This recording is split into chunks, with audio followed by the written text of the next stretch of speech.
Hello and welcome. आप देख रहे हैं गेम चेंजर्स। मैं हूं धीरज। बात करेंगे आईपीएल की सबसे सक्सेसफुल फ्रेंचाइजी और उसके सबसे सक्सेसफुल कप्तान की। आईपीएल में ना दो ही कप्तान है जिनका मतलब लोहा माना जाता है, और दोनों ही ऐसे कप्तान हैं, ना सिर्फ उन्होंने आईपीएल में इंडियन क्रिकेट के लिए भी बहुत कुछ किया है। एक है एमएस धोनी, जिनको हमेशा ये कहा जाता है वो आईसीसी की कोई भी ट्रॉफी हो सारी उनके पास है, और दूसरे हैं रोहित शर्मा। पर आज जो हम बात कर रहे हैं वो बात कर रहे हैं एमएस धोनी की, और बात इसलिए कर रहे हैं क्योंकि जिस खिलाड़ी ने सीएसके के लिए सब कुछ किया, जिस खिलाड़ी की वजह से आईपीएल आज भी अगर आप देखो तो रेलिवेंट रहता है, और आज भी अगर आईपीएल को पैसे कमाने हैं तो उस खिलाड़ी की जरूरत पड़ती है जिनका नाम है एमएस धोनी। लेकिन आज अगर उसी एमएस धोनी को साइड कर दिया जाए तो कैसा लगेगा? ये बात मैं इसलिए कर रहा हूं क्योंकि पिछले कुछ दिनों में आपने ये देखा होगा कि एमएस धोनी जब वो इवेंट होता है, सीएसके के लिए आने वाले होते हैं, इवेंट आ रहा होता है, तो उसमें वो नजर आते हैं, और इवेंट के नाम पे आप टिकटें भी करते हो, बेचते भी हो, और एमएस धोनी के नाम पे चीजें बिकती भी हैं। ये हर किसी को पता है। एमएस धोनी को आप अगर खड़ा कर देंगे तो वो मूवी आपकी हिट है। आपने ये सब कुछ किया, लेकिन सडन एक खबर निकल कर आती है कि एमएस धोनी को इंजरी होती है, और एमएस धोनी जो है शायद 2 हफ्ते के लिए स्टार्टिंग में बाहर हो जाएंगे। अब देखो, एक चीज तो है कि अगर आप क्रिकेटिंग लॉजिक पे बात करो तो आप बोलते हो यार एमएस धोनी की एज बढ़ती जा रही है, 8 नंबर पर बैटिंग करेंगे, क्या उनकी वहां जरूरत है? पर इमोशनल लॉजिक से अगर बात करो, जो एमएस धोनी के फैंस है, जो क्रिकेट के फैंस है, जो टिकटें खरीदते हैं, उनको ये होता है कि यार हम कुछ देखे ना देखे, मैच हो ना हो, एमएस धोनी को तो देख लेंगे। एक एमएस धोनी को देखने का, क्योंकि इंडियन क्रिकेट के वो इतने बड़े सम्मान लेजेंड है।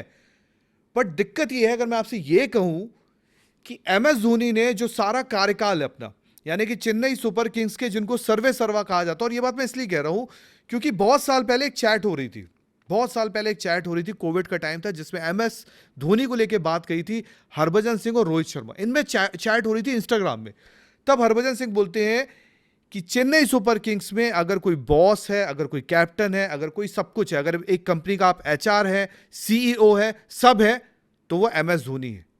अब अगर मैं यही बात आपसे कहूं कि वही बॉस, वही सीईओ, वही एचआर, एमएस धोनी ने सब कुछ त्याग दिया, तो आप हैरान होंगे। और ये बात हुई है। तो पॉडकास्ट में बैठे कौन? ऋतुराज गायकवाड़, जो सीएसके के साथ उनका पॉडकास्ट हुआ। उस पॉडकास्ट में जो हाल ही में उन्होंने शेयर किया है, उस पॉडकास्ट में ये पूछा जाता सवाल कि where does MS Dhoni fit in. अब ये चीज आप देख रहे हो कि आपके मन में आएगा ये किस चीज की बात कर रहे हैं, फिट इन का मतलब क्या है? क्या वो 11 की बात कर रहे हैं? क्या वो किस चीज की बात कर रहे हैं? बट यहां पर सवाल ये होता है, ये उनसे सवाल पूछते हैं जो होस्ट होते हैं ऋतुराज गायकवाड़ से, कि ये जो पूरी कन्वर्सेशन चल रही है, top order, middle order, bowling unit, क्या 11 हो, क्या डिस्कशन हो, उसको लेके बात होती है, तो बताओ उनका जवाब क्या होता है? उनका जवाब ये होता है कि यार देखो, अब मैं नहीं हूं कोई भी डिस्कशंस में या किसी चीज में नहीं हूं। अगर आप मुझसे कोई एडवाइस भी लेते हो, एमएस धोनी का ये वर्ड है जो ऋतुराज गायकवाड़ बोलते हैं कि अगर आप मुझसे कोई एडवाइस भी लेते हो, आप मानते हो, और अगर मैं देता हूं, तो जरूरी नहीं है कि आप उसे फॉलो करो या उसका ध्यान दो। आप अपने हिसाब से चीजें करो, क्योंकि इन द एंड अब आपको ही चलाना है। और साथ में ये बोलते हैं कि अब आप और फ्लेमिंग, फ्लेमिंग यानी कोच, अब ये आप दोनों को ही चलाना है। तो मेरा अब किसी चीज में इंटरेस्ट नहीं है। एक चीज तो आपने सुनी थी हमेशा कि चेन्नई सुपर किंग्स कभी बड़ी मीटिंगें नहीं करती थी, कभी उनकी मीटिंगें आधे घंटे, 1 घंटे, ऐसा मीटिंग नहीं होती थी, कभी उन्होंने कभी इस तरीके की बात नहीं की। पर एक छोटी सी जो मीटिंग होती है ना, अब एमएस धोनी वो भी अटेंड नहीं करते हैं। उन्होंने ये कहा कि जो छोटे मोटे डिस्कशंस होते हैं कि किसको क्या करना है, किसको रखना है, किसको करना, वो एमएस धोनी कि एक एक प्लेयर जिनका वो खाता लिखते थे कि किसको टीम में एंट्री मिलनी है, किसको लेके आना है, किसको नहीं लाना है, किसके लिए हमें जाना है। इवन आपको याद होगा ऑक्शन में जब काशी विश्वनाथन जी बैठे होते थे, तो उनके कान में फोन में यहाँ पे लगा होता था, जो एमएस धोनी से लगातार बात किया करते थे कि क्या डिस्कशन होने, क्या नहीं होने। आज वो एमएस धोनी ने त्याग दिया है सब कुछ, सब कुछ त्याग दिया कि भाई अब है। अब सवाल समझ में नहीं आता। एक तरफ अगर इस पॉडकास्ट की बात करूं, इसमें 3 चीज दिखी है। ये जितना बड़ा पॉडकास्ट है, इसमें सबसे ज्यादा चर्चा अगर हुई है तो आगे की हुई है, भविष्य की हुई है, ऋतुराज गायकवाड़ संजू सैमसंग बॉन्ड की हुई है। उस पर बहुत ज्यादा बातें हुई है। एमएस धोनी को लेके बड़ी छोटी सी बात है, और जितनी बात आई है वो बात से यही लग रहा है कि माही भाई ने अब मन बना लिया है कि भाई मेरा अब नहीं है। और इसका रीजन भी हो सकता है, इसके और भी रीजन है।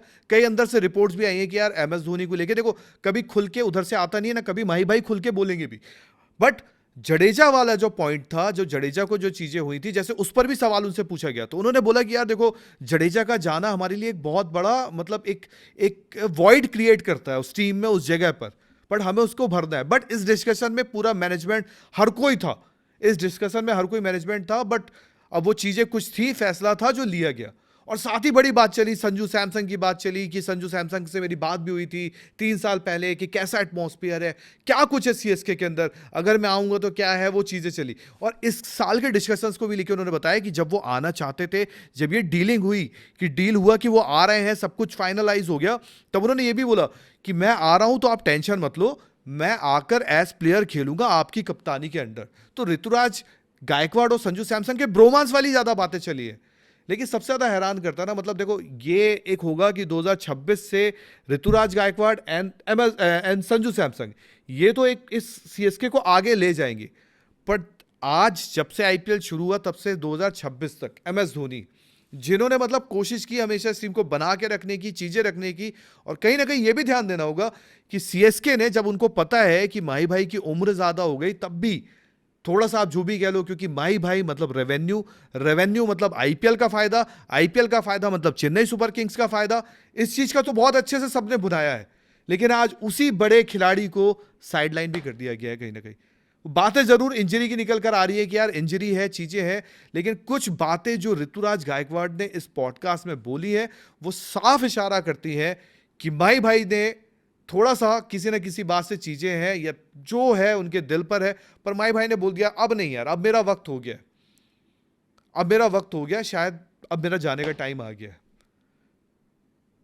तो साफ गेम वही है, जो बात वही है कि माही भाई ने सोच लिया है कि भाई साहब अब सीएसके त्याग दिए। मतलब एक चीज होता है कि बंदा टीम में अवेलेबल है, स्क्वाड में अवेलेबल है, बात करने के लिए है, पर कहीं ना कहीं फिजिकली अवेलेबल है, पर अगर दिल से आप बात करें, अगर किसी ने मन से ये बोल दिया है कि यार अब मेरा हो चुका है, अब आप डिसीजन ले, आप इसका ख्याल रखें, आप देखिए क्या करना है, मेरी राय का कोई मतलब नहीं है, मेरी राय ना सुने ना उसका ध्यान दे, तो ये बहुत बड़ी बात है।